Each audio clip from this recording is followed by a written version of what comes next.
Hey guys, this is TheEnder, and this is going to be Game 4 of the match between C and Mind in the BCTV Star League Season 1.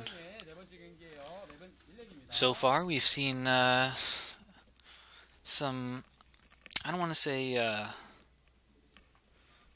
how's a good way to say it? We've seen some creative play from C here.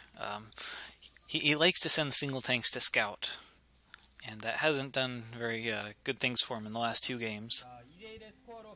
But, yeah. So, alright, so we are going to be on Neo-Electric Circuit. So, spawning in the bottom left position, the red Terran, we are going to have C. And in the upper right position, we are going to have Mind.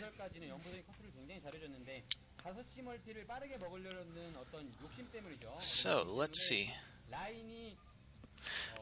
Oh, and of course, yes, they have to...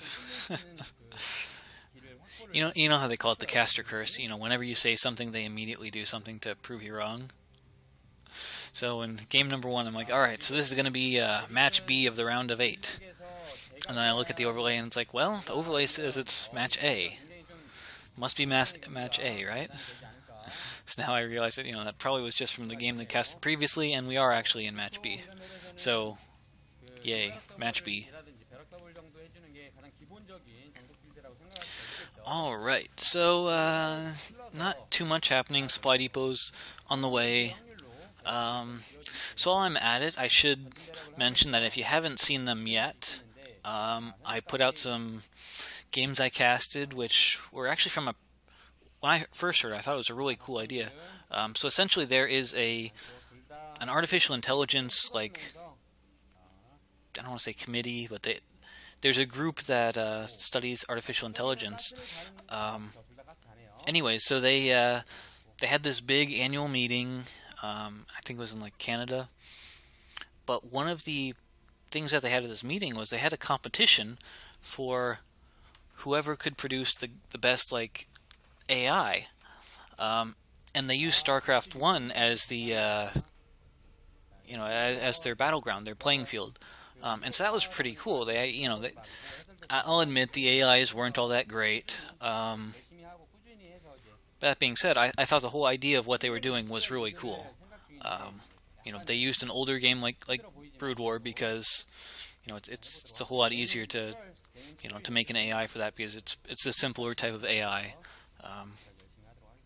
But yeah, so I casted some games from that. If you want to see them, please feel free. By all means, check them out. I will warn you, it's definitely not Korean level, but it's interesting. It's creative to see what the AIs were programmed to do and what they did. One of the highlights that I thought was just hilarious was watching the AIs continually sending siege tanks to try and combat the mutalisks. That was funny. One of the other AIs, it kept on sending probes to attack an overlord. So there were some flaws in the AIs, definitely. But all things considered, it was cool to think about, to watch. And so yeah. So alright, here in game number 4, C has gone for a slightly faster expansion than Mind. So that probably means that Mind might be getting out his first vulture slightly faster. I mean, of course, everything will be somewhat even. If one player is ahead in something, then they're behind in something else. And since they are in cross positions, any economic advantage is probably going to be more favorable than a military advantage in the early game, just because of the travel distance between the two bases being pretty long.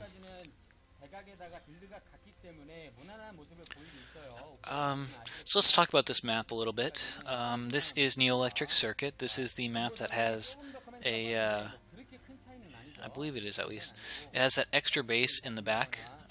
It's a mineral only on the high ground. Yeah.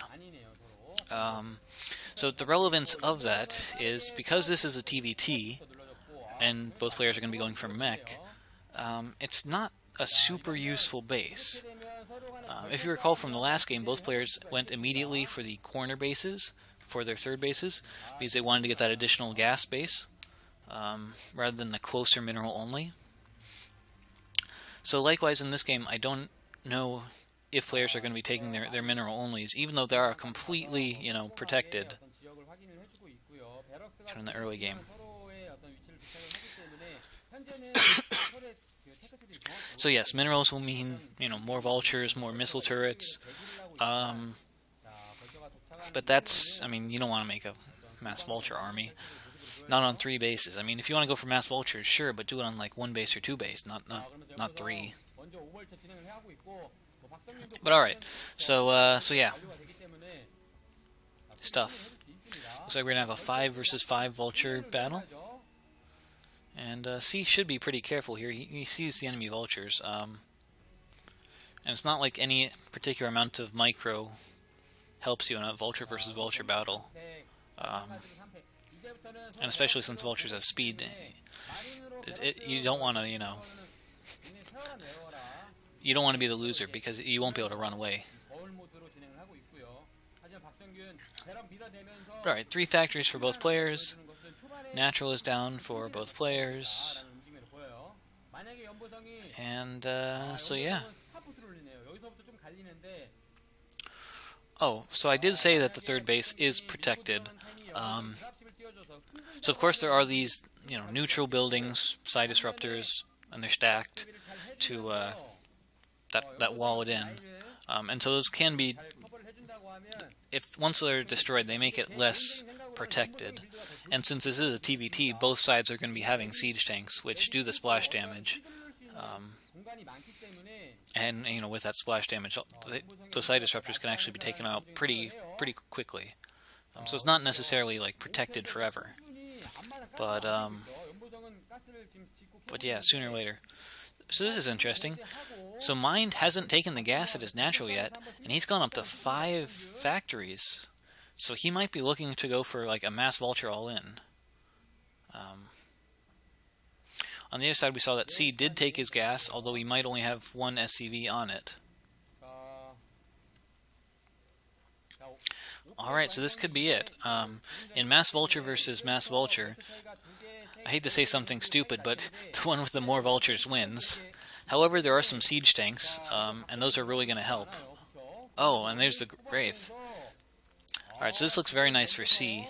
Of course, he did go for the more economic build, and you can see that from the part where he's actually gotten tanks, not just vultures, that he is, he's also been teching up instead of, and in addition to not only getting units. But yeah, oh, that mine. I think C must be targeting down those mines. But yeah, so the tanks, they're just super good in a vulture versus vulture battle if you can get a couple out. Vultures only take a quarter damage from... Sorry, siege tanks take a quarter damage from vultures. That's one really nice thing. So they can like tank like incredibly well. What was that? What? Okay, I'm guessing that was Mine's barracks. I think he landed it to block in some units. But yeah, so they're great at tanking, and then of course once they siege, they do that tons of damage plus splash. Very nice against Mass Vulture. And this single Wraith, he's just been like pounding away at them, at these SCVs. Second Wraith joining him, currently got 4 kills. He's probably got Goliath coming out since he does have the armory, and probably no cloak from C. But that's a really nice follow-up there. He already defended the Mass Vulture attack, which put him slightly in the lead. But in addition to that, getting that 4 or so worker kills and keeping the Wraiths alive, very nice. Looks like Mind is going to go for a quick 3rd base, and it's a gas base at the 3 o'clock position, whereas C has opted to get that mineral only. Of course, you do actually need minerals. It's just the ratios at which you use them. You only need roughly a base worth of minerals for every geyser you get. So it just changes. He's going to be more mineral heavy. Of course, there's nothing bad with having more resources. It's just that you can't get extra Goliaths with an extra mineral-only base. You can't get extra siege tanks. You can't get extra vessels. You can't get extra wraiths.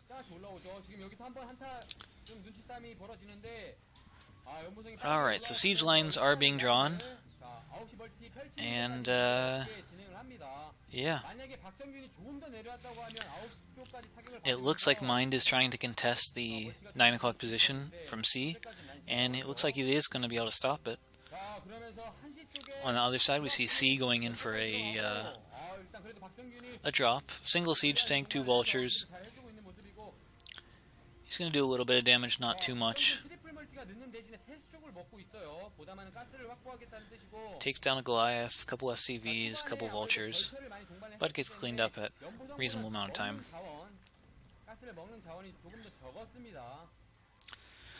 Of course, the map does look kind of funny with all the dots all over it. Since both sides have tons of vultures, they throw down all their mines, and although the mines rarely do a ton of damage, they do provide a lot of scouting. So, alright, it looks like C is actually going to break through this little bit of a siege line here from Mind, and he's going to take the 9 o'clock base. So he will be at 4 bases, and he'll be matching the 3 gas that Mind has. Let's see, let's look at the supplies. So we got about 80 supply for Mind, and we have about whatever it is, it's going down a lot from C, because he's attacking. It looks like C just has a ton more units than Mind does. I don't know where Mind's units are, but things aren't looking good for him. So the Wraiths are going to provide scouting in addition to damage. And from what I've seen, Mind doesn't have like a significant army. I mean, it looks like C's got double his army. But, so this could be... Well, before I say this could be game, I mean, because it is a TVT, it's just so hard to finish your opponent. I mean, they throw down 3 siege tanks like that, and it's like, well, I could lose, 4 tanks and take out those 3, but it's just... Every time you push forward, you lose a lot. So it looks like C is just going for a pretty good contain. Oh, and he's also firing on the side disruptors, so he can sneak some vultures into the back. So he's got to be careful that his opponent doesn't see him shooting and targeting those buildings and take the opportunity to move up. And it looks like C is taking some SCV losses at his 9 o'clock, as compared to Mind's 9 o'clock, which is defended and fully saturated. But it shouldn't be too big of a problem for C, since he does have his, what do I call that, 7 o'clock position, mining. So with that, he's getting plenty of minerals, and he can get plenty of SCVs. Alright, so those side disruptors should be about down. Of course, we can't see them right now. But since I'm assuming they're down, that means vultures should be able to literally just run like straight into Mind's base from the back way. It'd be really annoying. C is going to go ahead and take a 5th base in the top left position. Alright, yes, so the side disruptors are down. There are some siege tanks on the low ground and a vulture to spot. So anything that goes through there will be shelled, and since it is still pretty narrow, it is a pretty decent defense. But I don't know if he's going to leave those tanks there forever, so... Okay, so Mind has a Wraith out of his own. And it looks like C has to repair his own Wraith before he's ready to go into battle. But C's Wraith is going to get off the first shot, and it is going to have an SCV there to repair it, so it should win. And it does. Alright, so where are those tanks going? Looks like the tanks are moving up to the high ground to... Wow, but look at the flood of red. It's possible that half those red dots are spider mines, but it just looks like C has so many units. Alright, so C is almost maxed out on supply. And it's true that might be slightly deceptive because vultures are supply heavy compared to their ability. But still, it's I mean, Yeah, I mean, maxed out versus 130 supply, that's a huge difference. And I mean a huge difference, even if it is only in vultures. Alright, so C is moving forward with his vultures. He's laying mines. I mean, the vultures aren't doing too much damage, but they're acting as a really nice buffer to let the siege tanks get into range without taking any damage. And of course, I mentioned, you know, it's all about the gas units, keeping the gas units alive, building more gas units than your opponent. Looks like he doesn't quite have enough to push in, and with...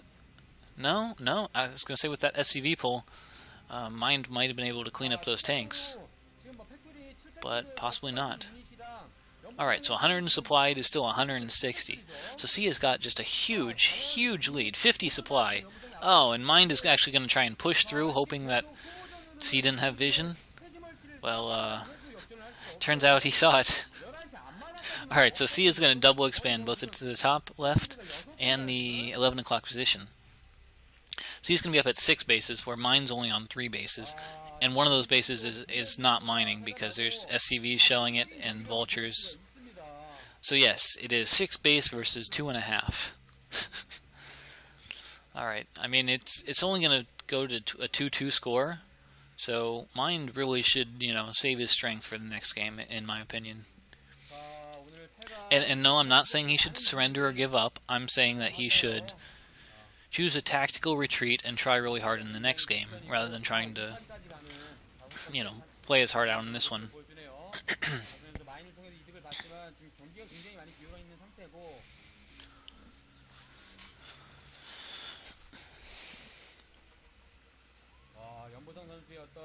And one thing that's nice that C is doing is he's scouting like every base. You can see red dots every time there's a blue dot for minerals.